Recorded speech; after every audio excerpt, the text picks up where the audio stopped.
Daway mo mo.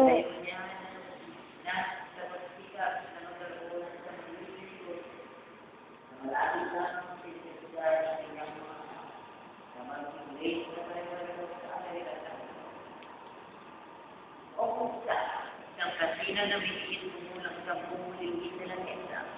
Lamang ito. Sa single portion ay nagenda. Laman at todo. Mag-aayat na nagagay ito ng si. Kaya wala na iba pang mga konsumer ng isigan. Naiwan na lamang si Aling Alinayda. Ang dalawang katupatulong kanina. Rose na. Para si Johnny nga kami yan. Dalmati yan.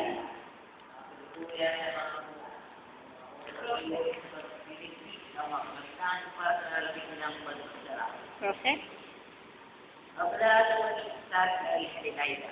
Noon, nang biglang may isang babae ang pumasok sa loob ng kantina. Basang-basa ito ng ulan. Maging doon itong pulang din. Tila naliro ito na matagal na oras sa kalakasan ng bato. Wala man lang kung payong anumang panggalang sa mga